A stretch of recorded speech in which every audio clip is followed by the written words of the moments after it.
নরেন্দ্র মোদীর চামচাগুলো গতকাল রাত্রিবেলা পর্যন্ত বলে গেছে যে ছাত্ররা বিক্ষোভ দেখাচ্ছে তারা নাকি ডিপ স্টেট দ্বারা ফান্ডেড, তারা নাকি বাংলাদেশ থেকে টাকা পাচ্ছে, তারা নাকি পাকিস্তান থেকে টাকা পাচ্ছে, তারা নাকি চায়না থেকে টাকা পাচ্ছে।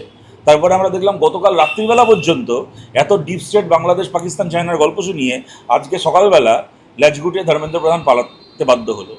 এখন আবার সেই মোদির জুতো চাটা কিছু দালাল এখন বলছে যে এর ফলে সরকারের ওপর নাকি ছাত্রদের আস্থা আছে, এর থেকে প্রমাণিত হলো। আর এই ছাত্রদের দাবির কাজে সরকারকে মাথা নত করতে হলো। ওরা ভেবেছিল যে মোদিকে কেউ হারাতে পারবে না, বিজেপিকে কেউ হারাতে পারবে না। বিজেপি পরাজিত হলো। বিজেপি যখন নিজের পরাজয় ঢাকা, এবং এটা আমি বলছি এটা বিজেপির পরাজয়ের শুরুয়াত। এটা এখান থেকে বিজেপির হেরে যাওয়া শুরু হলো। সামনে 2029 আসছে, তার আগে উত্তরপ্রদেশ থেকে শুরু করে গুজরাট থেকে শুরু করে রাজস্থান একাধিক রাজ্যের ভোট আসছে।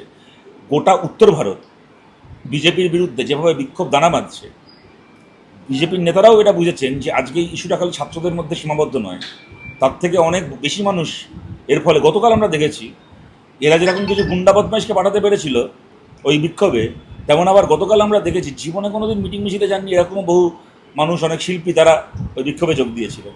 অতএব বিজেপিকে যে এখন মানুষ আর কেউ ভয় পাচ্ছে না, এটা বিজেপির জন্য ভয়ের কারণ। এখন নানা রকম শুক্রবারই শনিবারই বলে এখন এই ঐক্যকে ভাঙার চেষ্টা করবেন, কিন্তু শুধুমাত্র শুক্রবারীদের দাবিতে তো ধর্মেন্দ্র প্রধান পালালেন না। দেখা গেল যারা শুক্রবার নামাজ পড়ে, যারা শনিবার শনি পুজো করে, বড় ঠাকুরের পুজো করে, যারা সোমবার শিব ঠাকুরের পুজো করেন, যারা বৃহস্পতিবার লক্ষ্মীর পাঁচালি করেন, সেই সমস্ত পরিবারের ছেলেমেয়ে একসঙ্গে ধর্মেন্দ্র প্রধানকে দাঁড়িয়েছে। দেখুন, এখন তো ববি হাকিম আর জাভেদ খানের মতো অনেক শুক্রবারই গলায় বকলেস পরে বকলেস পরা বিরোধী হয়েছে।